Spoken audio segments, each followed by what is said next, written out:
வீரடேஸ்வரர் ஆலயத்தில் கும்பாபிஷேகம் நடைபெற்றதன் மண்டலாபிஷேக பூர்த்தி விழா முன்னிட்டு சிறப்பு அபிஷேக ஆராதனைகள் யாகங்கள் நடைபெற்றது.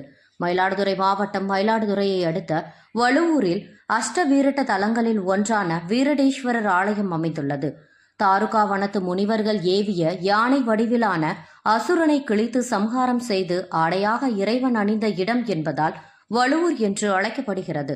குருவின் பார்வையில் சனி பகவான் அமைந்துள்ள இந்த இடம் சிறந்த சனி பரிகார ஆலயமாகும். ஆலயத்தின் கும்பாபிஷேகம் கடந்த ஏப்ரல் மாதம் 4ஆம் தேதி நடைபெற்றது. அதன் தொடர்ச்சியாக 48 நாட்கள் சுவாமி மற்றும் அம்பாளுக்கு சிறப்பு அபிஷேக ஆராதனைகள் நடைபெற்றன. ஒரு மண்டலம் நடைபெற்ற அபிஷேகங்களின் பூர்த்தி விழா இன்று நடைபெற்றது. இதனைத் தொடர்ந்து மண்டல அபிஷேக பூர்த்தி விழா இன்று நடைபெற்றது. இதனை முன்னிட்டு யாகசாலை அமைக்கப்பட்டு நவக்கிரக சாந்தி ஹோமம், மகாமிர்த்த யுஞ்சவ ஹோமம், சுதர்சன ஹோமம் உள்ளிட்ட பல்வேறு ஹோமங்கள் நடைபெற்றது.